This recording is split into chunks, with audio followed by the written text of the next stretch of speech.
What's up guys, it's Tommy here and welcome to a brand new Liverpool transfer news video. And Liverpool are in contact with West Ham United over the potential transfer of Declan Rice. A reputable journalist has just confirmed this, and this is very exciting news because I think we not only need attacking or box-to-box midfielder, we need an out-and-out defensive midfielder, and the fact that we have been linked with Manuel Ugarte and now Declan Rice is very promising. Declan Rice is just 24 years old. He is a Premier League proven England international footballer with loads of experience, and also he has 1 year left on his contract, but West Ham has a further option for another year which they will possibly trigger. And Rudy Galletti, the journalist, said that Liverpool identified Declan Rice as one of their main targets for the midfield rebuild, and also Alexis McAllister as well. Everything is confirmed as he already told us. In November, contacts are ongoing with West Ham United for this player, Declan Rice, and it's an evolving situation according to this journalist. And I think with the fact that Fabinho has had such a bad and inconsistent season, especially the first half of the season, Fabinho was absolutely terrible, and we can excuse half a bad season, but we also have to prepare for the future. And if it happens another time, we need a proven, Premier League proven, borderline world-class defensive midfielder who can jump in the place of Fabinho when he has a loss of form. Because to expect 18-year-old Bajcetic to do a perfect job in the defensive midfield role in case Fabinho is either injured or suspended or loss of form, that's unrealistic in my opinion. Bajcetic still needs further developing and growing and maturing, both physically and mentally, and in his football education as well. However, a transfer, of course, for Declan Rice, because of the Premier League tax, will not be cheap. West Ham have slapped an crazy valuation on Declan Rice, £100 million, but I don't think that's realistic because Declan Rice has at maximum, at best, 2 years left on his contract. So if West Ham want to sell him for big money, they have to sell him in this summer transfer window. But Liverpool have to put their money where their mouth is if they want to get this deal done. And Arsenal are also one of the clubs looking to sign Declan Rice. So Liverpool have to act quickly and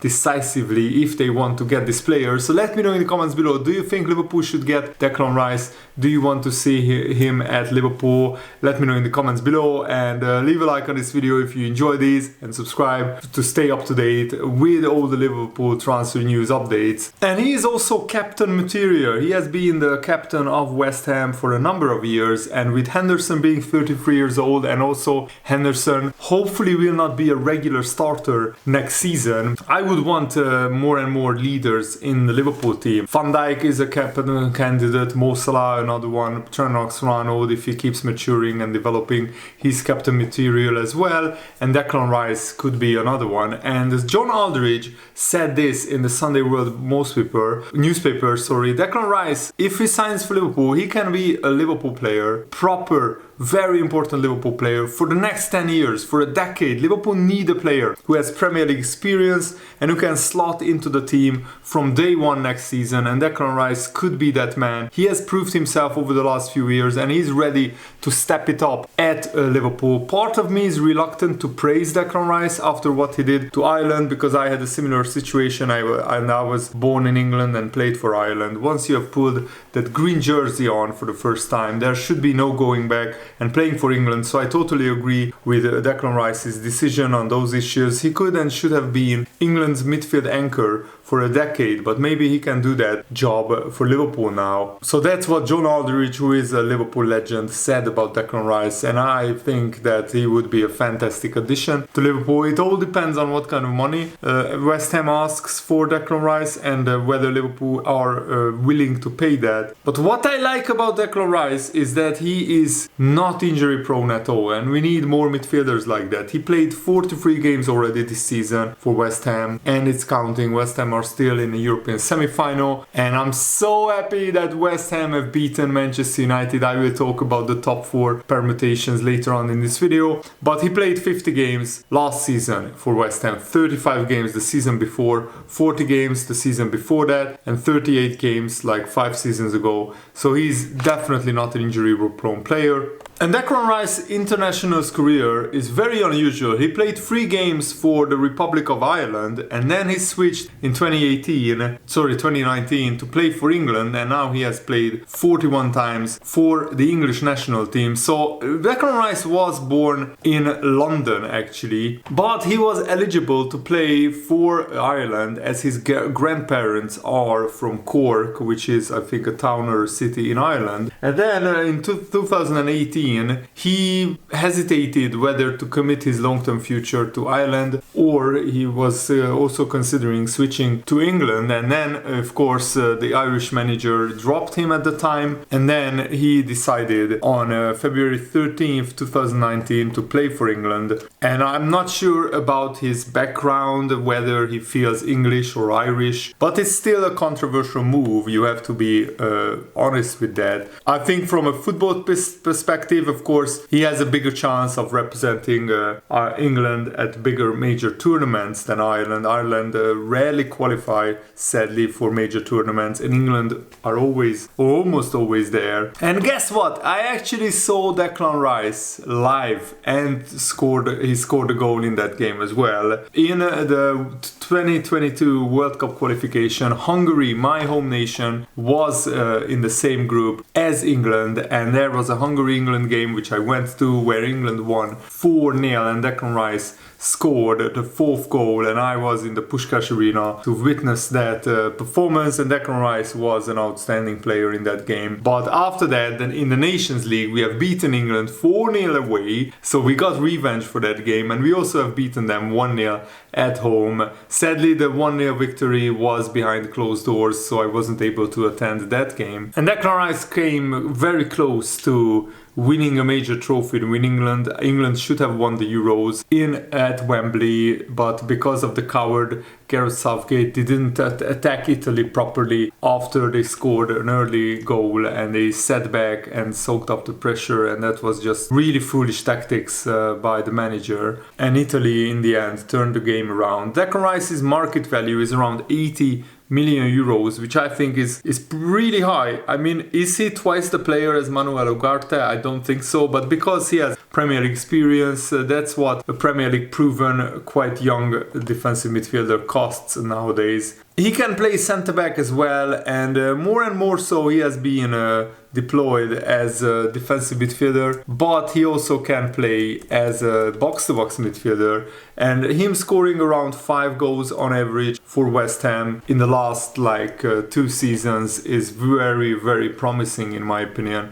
But he's not a regular goal-scoring midfielder, that's for sure. But Jurgen Klopp has warned other clubs that Liverpool won't be held for ransom to buy players this summer. They will only pay what they think the player has in value. And Liverpool are interested in a lot of midfielders: Mason Mount, Conor Gallagher, Alexis McAllister, Moises Caicedo, Ryan Gravenberch, Matheus Nunes, apart from Declan Rice, and they are expected to sign 2, maybe 3 midfielders, because James Milner, Naby Keita, Oxlade-Chamberlain and Arthur Melo are all likely to leave Liverpool.